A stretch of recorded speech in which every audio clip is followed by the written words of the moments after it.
তেল ফুরিয়ে লাভ নেই, বৃষ্টি মানে হইতেছে, ধান খেতে তো পানি হইতেছে। ভালো আছো? আমি ভালো। আসসালামু আলাইকুম, কেমন আছেন আপনারা সবাই? আলহামদুলিল্লাহ আমি অনেক ভালো আছি। তো আপনাদের সাথে একটা বিষয় শেয়ার করতে আসলাম, সেটা এই খানিকক্ষণ আগে আকাশে সূর্য ছিল, প্রকৃতিটা একদম আগুনের গোলার মতো, সব কিছুতে ছিল, মানে গরম গরম ভাব ছিল, গাছপালা তরুলতা, এবং কি আমরাও এই মনে হয়েছিল কি যে কে যেন মানে চতুর্দিক থেকে আগুনের তাপ দিতেছে। আল্লাহর তাআলার যে রহমত চোখের পলকে ক্ষণিকের মধ্যে পুরা আকাশটা মেঘে ঢাকা পড়লো এবং কি ঝোড়োয়া বাতাস বইতে শুরু করলো। প্রকৃতির পুরাই চেঞ্জ হয়ে গেল, মানে রূপটা বদলে গেল। এখন বৃষ্টি হয় নাই, প্রত্যেকটা উদ্ভিদ প্রত্যেকটা গাছপালা না জানি কি নিজের দেহে প্রাণ ফিরে পাইল। যেমন আমি কিছুক্ষণ আগেই দৌড়াদৌড়ি, এই জায়গায় থেকে ওই জায়গায়, ওই জায়গায় থেকে ওই জায়গায়, যে কোথায় একটু ছায়া বা ঠান্ডা পাই। আর এখন সব জায়গায় ঠান্ডা, বাতাসের চাপে মেঘ এক জায়গায় থেকে আরেক জায়গায় ভেসে বেড়াইতেছে। মানে প্রকৃতিটা, মহান আল্লাহ তাআলা প্রকৃতিটার এমনভাবে মানে সাজাইছে, যে রূপেই রূপান্তরিত হোক না কেন, মানে মনোমুগ্ধকর, সবসময় মানে শান্তির একটা আভাস ওঠে। আমরা যারা গ্রামে বসবাস করি তারা এটা উপলব্ধি করতে পারি। তো এই প্রকৃতির মতোই, যেমন হঠাৎ করেই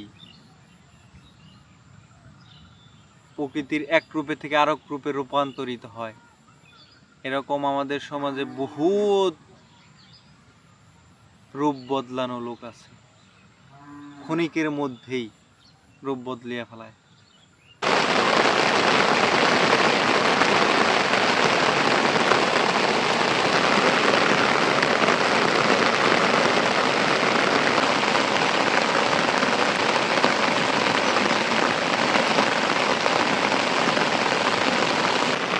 তো আবহাওয়া খুবই খারাপ, নিউজ দেখছি যে 4-5 দিন টানা বৃষ্টি হওয়ার সম্ভাবনা আছে।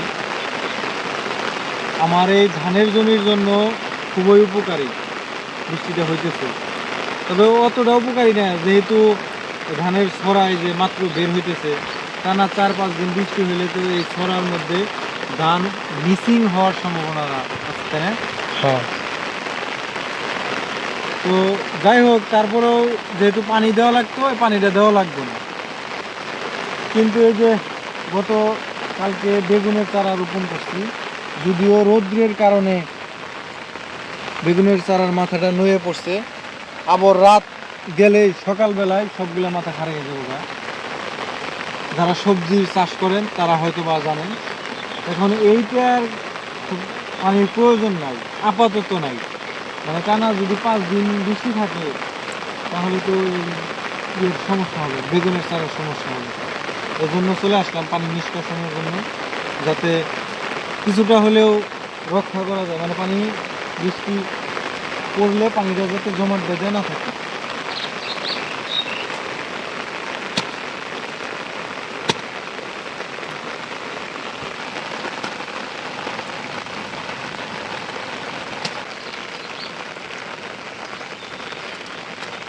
আসলাম, কই দেখি শশা আছে নাকি, তা তো পাই না।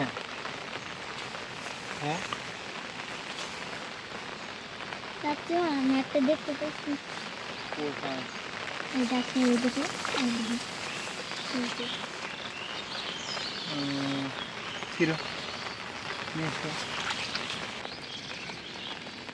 আমি দেখি তাহলে আছে নাকি ভাঙ্গি পাকছে নাকি আচ্ছা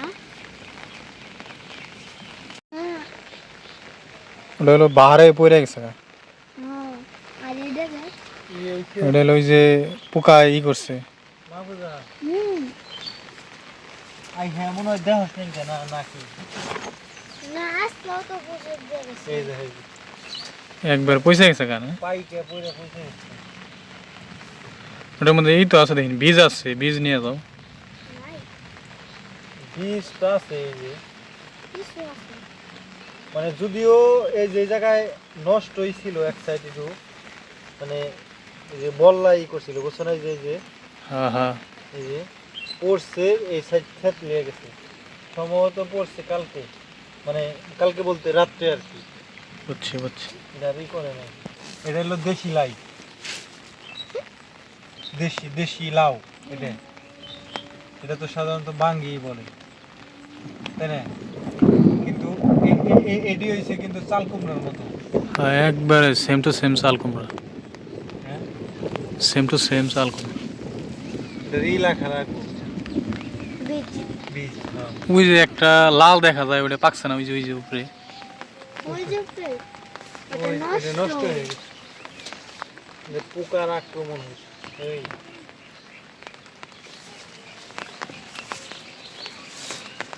দেখো দেখো এগুলো কেমন হচ্ছে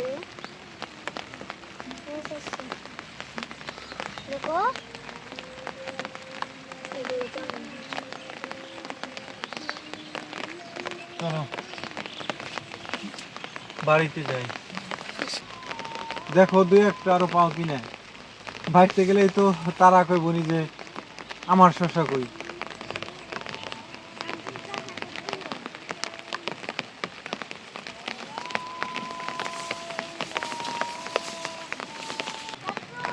হ্যাঁ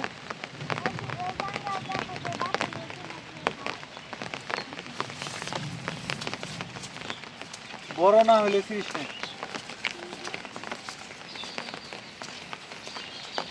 ওই যে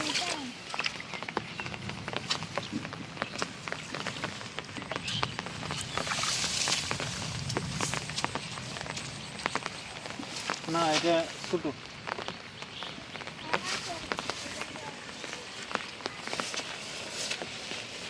চলো তাহলে বাড়ি যাই